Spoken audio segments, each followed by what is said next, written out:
All right, hello, it's Monster Hunter. The heavens opened up and they shone down two perfectly matched incidents that could not have been more correlated. The other day, they released the Great Sword video for the Monster Hunter Rise weapon teaser, and people are upset because of the strong arm stance. Essentially, they're saying it's just another counter. Um, yes, yes, it is. However, that's not a problem, but people are taking that as such and they're running with it. The other thing is that I woke up this morning and I found a video on my feed that's called Monster Hunter is Losing Its Identity by a guy named MH Swooser. So rather than just watch the video outright and say anything about it, I figured I might as well just react live to it and have a little bit of input, I guess, from a different standpoint, because I'm not exactly what you would consider a casual player. There are casual players who are veterans who have played the series, but they play the game, they beat it, and they call it a day. They come back for the G-Rank expansion, they beat it, they call it a day, right? Then there's veterans who, they'll play it religiously. I play Monster Hunter very religiously. I have too many hours and too many games, and that's technically my fault. However, that's not so bad. So maybe I could put input from someone who plays the game very meticulously as well. So without further ado, I suppose I shall get this up and running. Monster Hunter is losing its identity, and to see whether or not that's a good thing, we're gonna need to look at the changes the series has made throughout the years, why they've made them, and what they can tell us about the future of the series. Monster Hunter is one of the most complex, nuanced pieces of media ever conceived. Its premise is one that scholars have scrutinized for decades. It's about hunting monsters. At the most basic, straightforward level, Monster Hunter is a game about hunting monsters, making clothes from their skin, weapons from their claws, and then using this newly acquired equipment to then hunt more monsters and repeat the cycle until the sun burns out. But that's actually called a gameplay loop. If you don't know what it is, I'll link it up on the screen here. But essentially, it's where you perform a specific task in a video game ad infinitum, but that's what creates the entertainment, right? So that's what Monster Hunter is, right? You're hunting the monster with the weapon and armor that you start with. You beat that monster, you use their materials to create more weapons and armor, in which case you can fight the next monster and repeat that ad infinitum until you reach what's considered endgame. Endgame is where some things change. The gameplay loop kind of stays the same but deviates in how it's accomplished. So he got that right in about less than 10 seconds. just how you go about hunting those monsters is what makes this series special. There are 14 different weapons and dozens of monsters to test them out on, but with the central mechanic of this series being the hunting part, the hunts have to be incredible, and fortunately, they are. Monster Hunter's combat is unlike anything else for a few reasons. First, there's customization. With 14... I wouldn't exactly say that's unique. That's in a lot of games like Neo, Dark Souls, Code Vein, any game like that. Basically, that have multiple weapons and elements and things like that. They're always going to have different versions of customization that allows you to approach different weapons. You've literally got over a dozen different choices on how you want to approach the combat. But that alone isn't enough. Each of these weapons has something in common. They're all deliberate. Keep in mind, I don't mean slow. The difference may seem insignificant, but it's an important distinction to make. Simply compare the Greatsword of Monster Hunter 4 to that of Monster Hunter World. The two different iterations are still around the same speed. In fact, you could probably argue that the hit-and-run playstyle of 4's Greatsword is even faster than the more charge and tank-heavy style of World. The difference here is how deliberate the weapon is. When I swing in... When he says deliberate, I'm trying to figure out what it is that he means, because when you say deliberate, you mean that the weapon's identity? Are you saying that your actions are deliberate? Are you saying that your weapon has specific manners in which it must behave in order to be something? Because when you say deliberate and you don't define it per se, it kind of leaves like a little bit of a missed point, right? So I came out with a video the other day, Jesus Christ, that was a while ago, called Weapon Goals. Essentially, it's just the way that you're looking to play the weapon, essentially. So, an example of my main weapon is Switch Axe. So you would get your files amped, at least in Generation 5 when they added the amp state, you would get your files amped to do as much DPS as possible. and you would go for the elemental discharges that turn into CSDs. That's how you get your damage out. That's what you're looking for. That's essentially the goal of the weapon, right? There's also playstyles for the weapon, right? So again, for the switch axe, you can do a very CSD heavy playstyle where you build the file up. You get something like Power Prolonger so that you're going to be on there for a while, and you would just spam CSD until you run out, and then you repeat the process of getting CSD back up, or amp state back up, in order to keep repeating CSD, right? The other way, by the way, I mean zero sum discharge, I'm sorry. The other way to play it is if you just did straight up melees with rapid morph. That's another way to play it, where essentially you would rotate the morph double slash combo, where essentially you would hit R, or I guess for some people it's ZR, but me, I do the old controls. So R, A, R, R, A, R, R, A, and you repeat. Essentially, that's just the highest damage DPS combo that they've got. Damage per second, Jesus Christ. For ultimate, there isn't much I can do to protect myself afterwards. Sure, I can roll, but that covers just about as much distance as if I had just broken my leg and fallen over instead. To add to this commitment is the fact that you can't cancel charge attacks. Once you start, you're stuck with it until death do you part, and believe me, it will. Enrolled on the other. Alright, I don't think a great Macau hip check is going to do anything to somebody in full Rathalos unless you already got your ass whooped. I don't like the way that he presented that. I don't like the way that he presented it purely because verbally what he's saying does not match visually what's on the screen. Okay? I'm going to go back to it here. Right. The weapon is. When I swing in full ultimate, there isn't much I can do to protect myself afterwards. When he says that, and he's standing right here in this spot right here, look at the position Great Macau's in. When he says that and he's in this position right here, it just upsets me because it's like, okay, listen, you're saying that there's nothing that you can do to protect yourself afterwards, but right here, that's not the point. Right here, this visually does not match what you're trying to convey, right? So you're saying that afterwards, you have nothing to protect yourself. However, there were preventative measures that you could have done that would allow you to protect yourself either offensively or defensively or passively, right? So given the situation right here where he's standing on this rock right here, he could have jumped off instead of stopping right there, knowing Great Macau is too heavy of a distance for his radius of his greatsword slash, for his charge overhead slash, right? So that's one. That's one on the offensive degree. Secondly, he could have ran in, he could have jumped off the ledge, landed a hit, put the weapon away, and then ran around and transitioned back into hit and run style. That would have been more of a defensive manner right there. Thirdly, a passive thing would have been to just not do anything at all and then just wait and see. That's a little bit of what the hit and run style is about, right? Sure, I can roll, but that covers just about as much distance as if I had just broken my leg and fallen over instead. Where he says that you could just roll, it's typically the point. And I'm going to get to my next point here.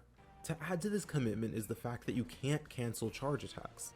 That is a bad example. Canceling in fighting games and things like that, or video games in general, canceling is usually the action of stopping one and moving into another.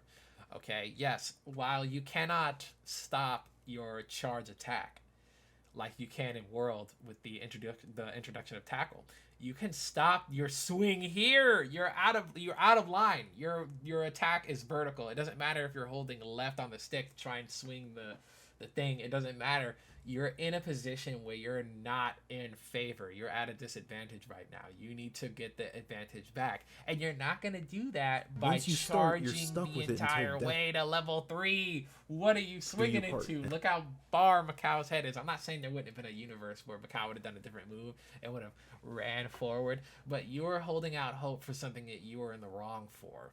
Okay, so rather than sitting there and charging it all the way to level 3 and then releasing it, you should have shown footage where you're holding it and then you have to let go of the charge early, like at level 1 or level 2, because you're like, oh snap. Like an example for Tigrex, he does this thing where he jumps back a really far distance and then he revs up into the little ground chase thingy, right? You could have shown you running up, getting ready to do so, and then him jumping back. You have to let it down, roll forward, put the weapon away, because by the time you do that and Tigrex is in the middle of his thing, he's gonna eventually hit you. You can try to dodge it, but that's a better entrance. So this is like a little bit of a nitpick of mine, but visually it's not matching what he's verbally saying. And believe me, it will. In World, on the other hand, you can cancel your charge attacks into tackles that effectively make you invincible. It's this difference that gave... Tackle does not make you invincible. Tackle makes you knockdown resistant. It does not make you invincible, because being invincible implies not taking damage. You still take damage. You still take status effects. You can be stunned while you're tackling. Invincible is the wrong word. It is good. Tackle is strong, yes, but invincible, it is not. Monster Hunter a unique feel to me. When I first played the game back in 2014, I remember getting absolutely ruined by Zamtrios for hours until I eventually got used to the timing of its attacks and, Same. perhaps more importantly, the timing of my own. That's something I like that. Oh, let him finish this. Most games don't really do. Never mind, it was wrong. That's good, because I like to tell people a lot of the time, like when I'm training my friends or anything like that, I like to tell them there's an interaction here that's happening. There's you, there's your weapon, and then there's the monster. These three things are all in tandem, right? Because your weapon, if your weapon is good but you're not, then it's not the weapon's fault, it's yours. If the weapon is bad but you're good, the weapon can still be bad, but if you can make it nice, then, you know, that's you making up for a lack of strength. That's like low tier characters beating high tier characters in fighting games. Just because a character is bad doesn't mean somebody doesn't know how to play the game or play against the character. Just like how you should be able to know how to play against a certain monster, right? So if you know how a monster works, but you barely know how a weapon works, all you need to do is study the weapon a little bit more, fight that monster again, understand openings, timings on how long your weapon takes to attack with this or recover from that, and you're good. You're fine. A lot of other games do this as well. Dark Souls, for instance, characters who run around with the heaviest weapon known to man, you know, they have like a literal great concrete slab, and they're running up and they're hitting the bosses, and you're watching them and you're just like, wow, that's incredible, that weapon is overpowered. No, that guy knows how to play the game, and he knows how to play against the monster that he's fighting or the boss that he's fighting with the weapon that he's using. You play a very big factor in how you fight against monsters or enemies, and how you handle the situation. Or at least don't focus on as much as Monster Hunter. In Monster Hunter, you have to think multiple steps ahead in regards not only to your opponent's attack, but to yours as well. This creates a brilliant feeling where you can almost see what's going to happen before it actually does. That's just gameplay in general. That's not exclusive to Monster Hunter, and it's not unique or more emphasized in Monster Hunter in general. Neo 2, for instance, when you're fighting a human enemy and you hit them, if they're a light human enemy, they will stagger. Okay? If they're a heavy human enemy, they may not stagger. It may take a certain amount of hits in order to gain that stagger. I mean, on the inverse, when you're fighting yokai, they don't stagger at all unless you drop their key and then you get them. That's when you can stagger them. But that's not to say that it's unique. Steps ahead in regards not only to your opponent's attack, but to yours as well. This creates... That's not to say that the Oni can eat hits. The Oni will literally turn and hit you while you're attacking. You have to know, oh, okay, this yokai is doing this overhead slash. Let me keep attacking. No, you would move to the left or you would move to the right, and then you would carry on the attack. It's not unique to Monster Hunter. It's not something that makes Monster Hunter better. That's something that makes games in general better. Not like card games and things like that. I mean, you still have to use your brain and stuff like that, but that's different. It creates a brilliant feeling where you can almost see what's going to happen before it actually does, because everything in the game is so methodical. The slight delays to ensure your attacks hit their mark every single time, and the perfect positioning to ensure the attacks of the monsters never do is just brilliant. But that's all changing thanks to one simple yet monumental alteration to counter. I'm gonna go ahead and guess it now because you put the longsword counter effect. The change lies in the commitment that I was talking about earlier. Attacks have less and less commitment to them, and mobility is now greater than it's ever been.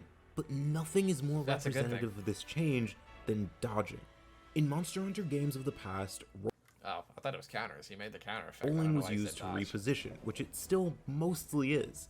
Attacks are so large that just dodging to the left and right generally won't be enough to get you out of the way. That Ludrith hitbox still happens in Rise. I guarantee you that. That Ludrith hitbox is beef. Fundamentally, rolling isn't that different from what it used to be. It's the options that you're afforded outside of rolling that change the way the game is played. Okay, see, exactly. So that is a perfect representation of what I meant earlier and how he failed it previously, okay? Options that you're afforded outside of rolling, and he used the switch charger and vulnerability frame right before getting hit. That's perfect. Mwah, that's a chef's kiss right there. And he's right. Yes, we do have a lot of options in order to dodge and move and be more mobile than ever. But the monsters also have different options where, let's say they press you enough, or you're lacking the game and weapon and monster knowledge, you're gonna get stomped. Once you get to a certain point in the game where you're just good at the game, some of these monsters, like to me, some of these monsters are trivial. That change the way the game is played. The change they've made is that Monster Hunter isn't about positioning anymore. It's about countering.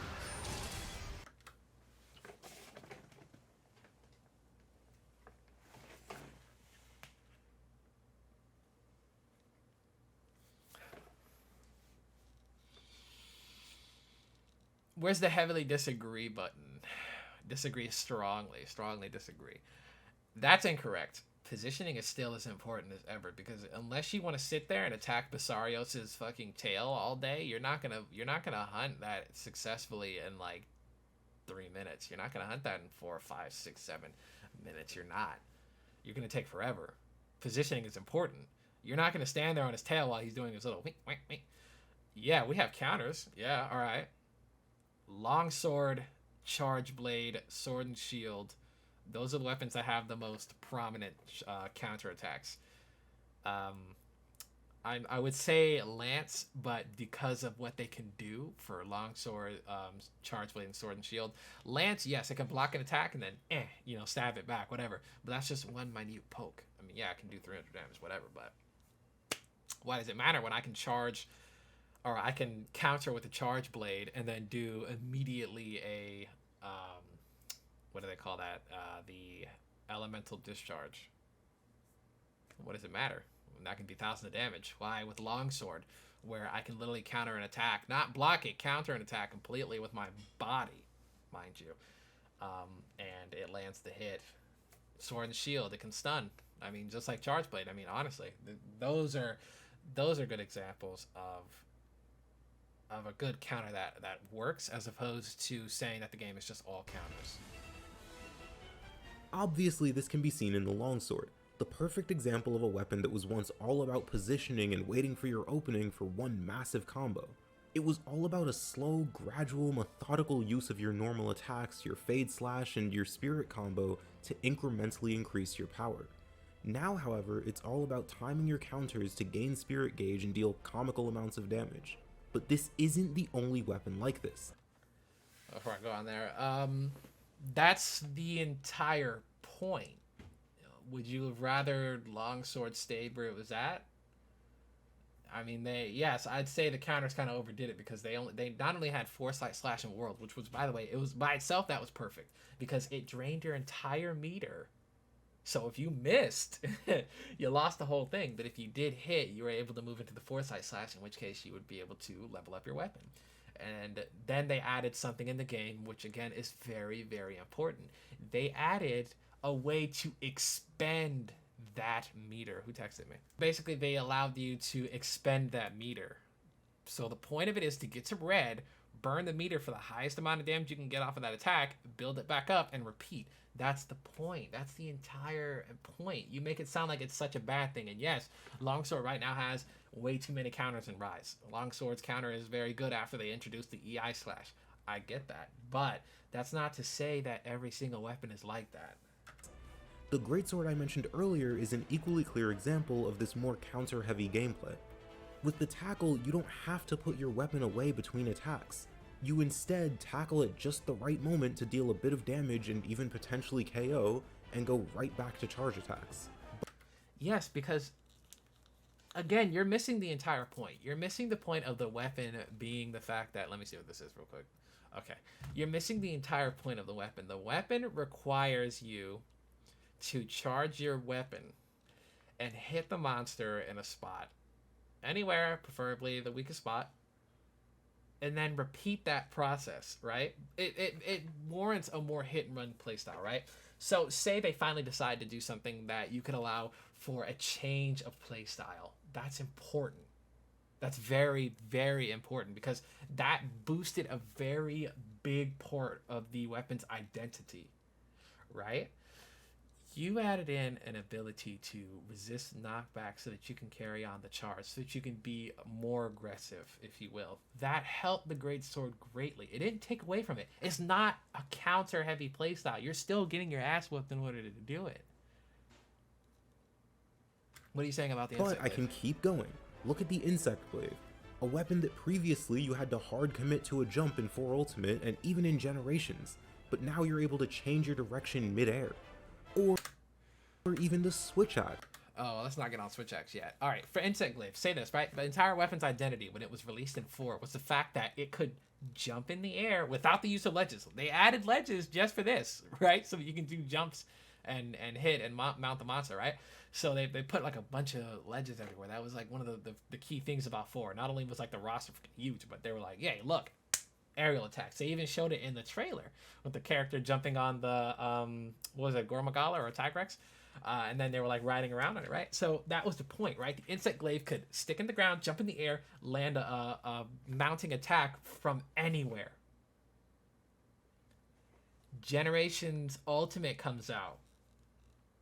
Everybody can do that because they have aerial style. It takes away from what the Insect Glaive could do, right?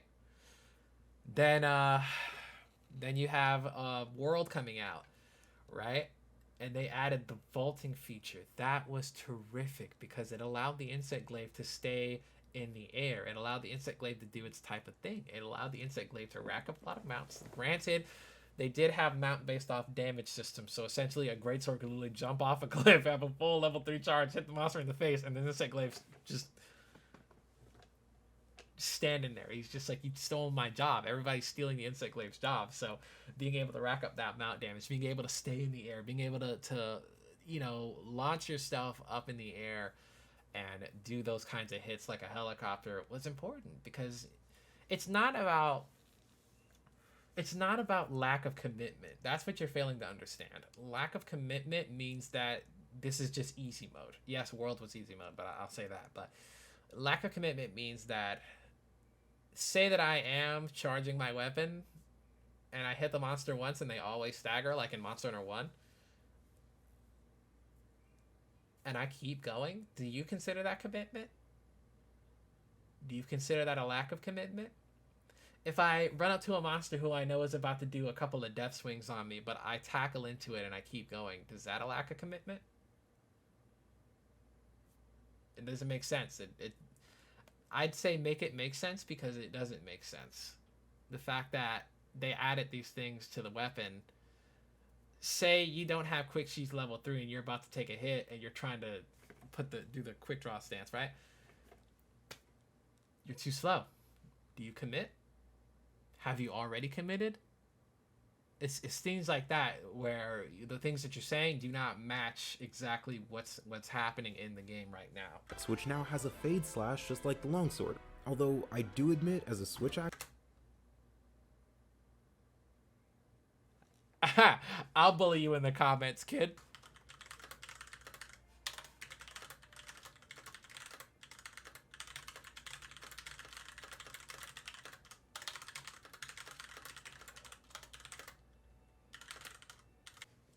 Outside of that, look, listen, they had Fade Slash in previous World. Like, base World, it was not the way that it is now where it's like an overhead swing.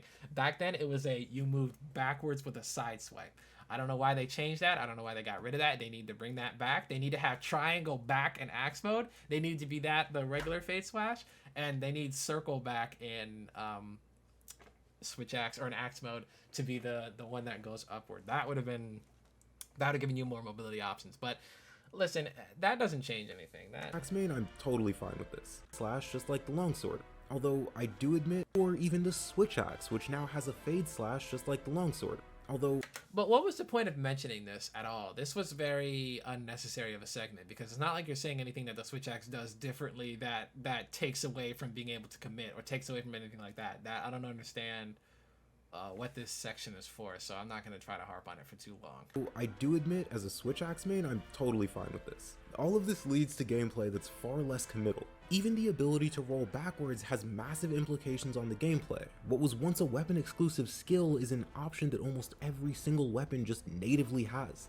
This counter-heavy playstyle can be seen throughout the newer games, and as a result they're much faster now than they've ever been. And you still got hit. You committed and still got hit. You weren't fast at all. You committed and still got hit. That's the point. Naturally, this raises the question, is this a good thing? Yes. See, the issue here is that what's changing is what made Monster Hunter stand out. Its slow yet deliberate combat system is being replaced with something much faster, more fluid, more flashy. And so, is that a positive change? Yes. Well, it's complicated and it involves a few... It's not complicated, it's just a yes. ...aspects of the way the games are designed. The first being the subscribe button. I've noticed that most of you haven't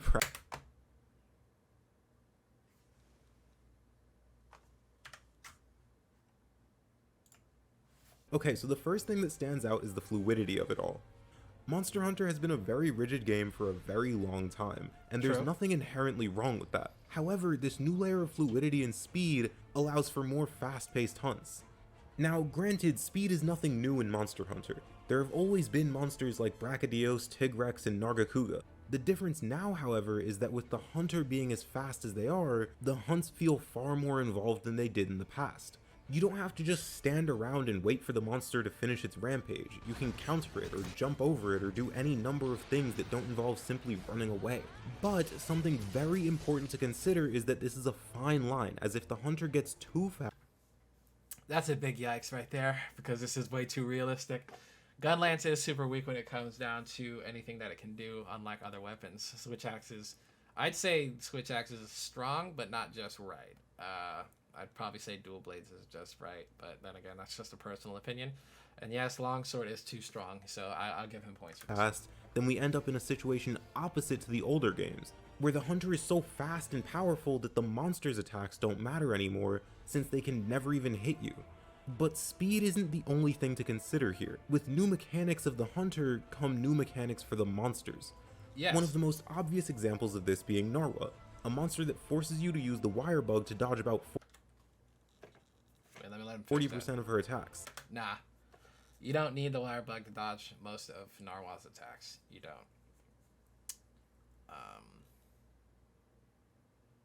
He said something back here that was interesting. Where the hunter gets too fast, then we end up in a situation opposite to the older games, where the hunter is so fast and powerful that the monster's attacks don't matter anymore, since they can never even hit you.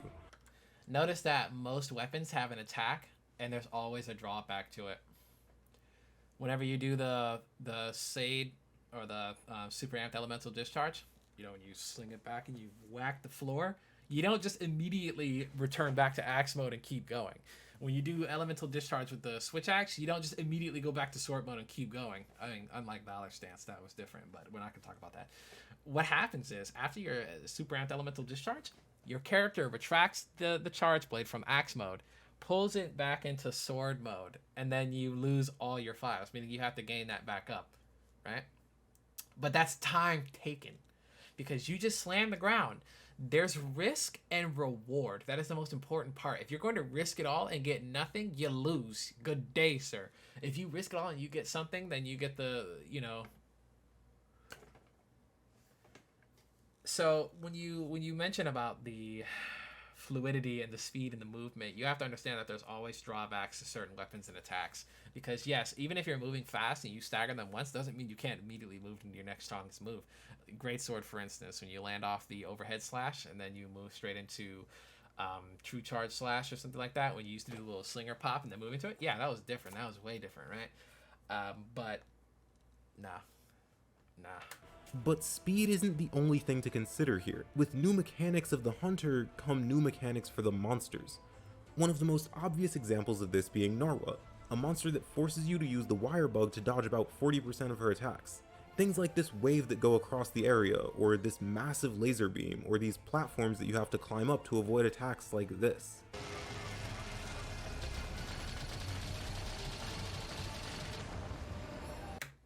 I'm going to show you an example of why you don't need to do the Wirebug to dodge that attack.